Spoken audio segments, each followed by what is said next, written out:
হামালা বিনতে আবু সুফিয়ান রাদিয়াল্লাহু তাআলা আনহার জীবনী সম্পর্কে। তো রাসূল সাল্লাল্লাহু আলাইহি সাল্লামের সাথে ওনার যে সম্পর্ক ছিল, বিবাহ বন্ধনে আবদ্ধ হলেন, এই সম্পর্কে যদি একটু বলতেন স্যার।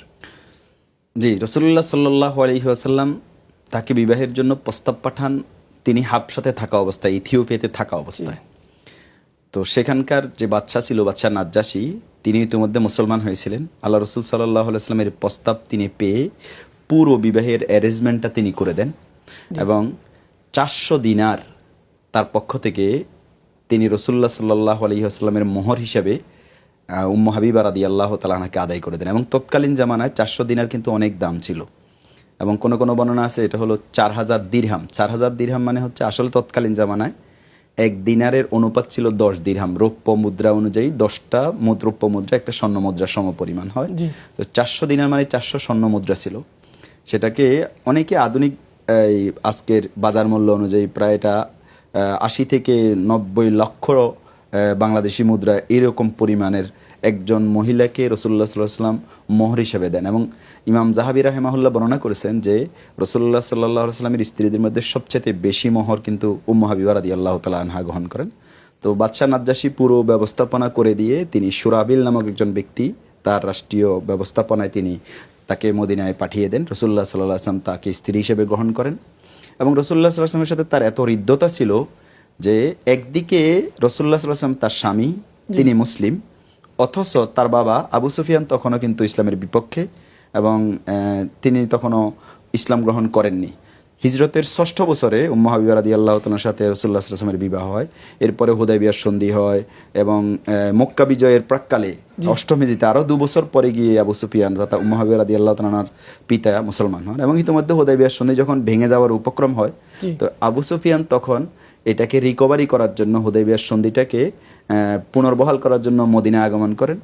তো এসে রাসূলুল্লাহ সাল্লাল্লাহু আলাইহি ওয়াসাল্লামের সাথে কথা কিভাবে বলবেন এই প্রক্রিয়াটা শুরু করতে গিয়ে তিনি প্রথমে উম্মু হাবিবা রাদিয়াল্লাহু তাআলা আনহা নিজের মেয়ের ঘরে ঢুকেন। যেই গিয়ে বিছানায় বসতে চাইলেন, উম্মু হাবিবা রাদিয়াল্লাহু তাআলা আনহা তার বিছানাটা গুটিয়ে ফেললেন। তখন আবু সুফিয়ান খুব আশ্চর্যান্বিত হয়ে মেয়েকে জিজ্ঞাসা করলেন, আর আগেতে ফেরাশাকা আননি আম বি মিনহু, যে তুমি মনে করো যে এই বিছানার চাইতে আমি বিছানা আমার চেয়ে দামি, নাকি বিছানা আমার উপযুক্ত না? মানে আমি বিছানার উপযুক্ত না, নাকি বিছানা আমার উপযুক্ত না? অর্থাৎ কী কারণে বিছানাটা সরিয়ে ফেললে? তখন উম্মু হাবিবা রাদিয়াল্লাহু তাআলা এক ঐতিহাসিক তিনি উত্তর দিয়েছেন, পিতার স্থানে কিন্তু রাসূলুল্লাহ সাল্লাল্লাহু আলাইহি ওয়াসাল্লাম তার হাজবেন্ড এবং তিনি আল্লাহর রাসূল, তিনি বলছেন আপনি মুশরিক, আপনি আমার পিতা কিন্তু আপনি নাপাক। রাসূলুল্লাহ সাল্লাল্লাহু আলাইহি ওয়াসাল্লাম যে বিছানায় ঘুমান বসেন সেখানে আপনাকে আমি বসতে দিতে পারি না। তিনি বিছানাটা গুটিয়ে ওই খাটে বা ওই চৌকিতে তার বাবাকে বসতে দিয়েছেন। শেষ পর্যন্ত হুদায়বিয়ার সন্ধি রিকভারি হয় নাই, মক্কা বিজয় হয়ে যায় এবং আবু সুফিয়ান রাদিয়াল্লাহু তাআলা আনহু পরবর্তীতে মুসলমান হয়ে যান।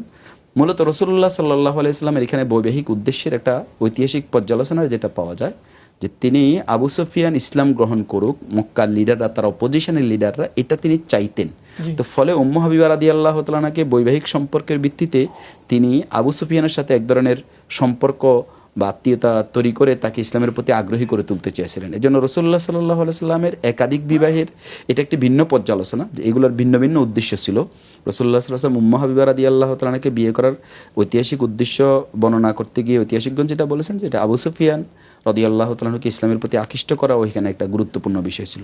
তবে তিনি মুসলিম হয়ে রাসূলুল্লাহ সাল্লাল্লাহু আলাইহি ওয়াসাল্লামের সাথে এত সম্পর্ক মেনটেন করেছেন যে তখন আসলে দ্বীনি সম্পর্কটা ইসলাম গ্রহণ করার পরে রক্তের সম্পর্কের চাইতেও শ্রেষ্ঠত্ব বা বেশি গুরুত্বপূর্ণ ভূমিকা পালন করে, এটা তিনি প্রমাণ করেছেন।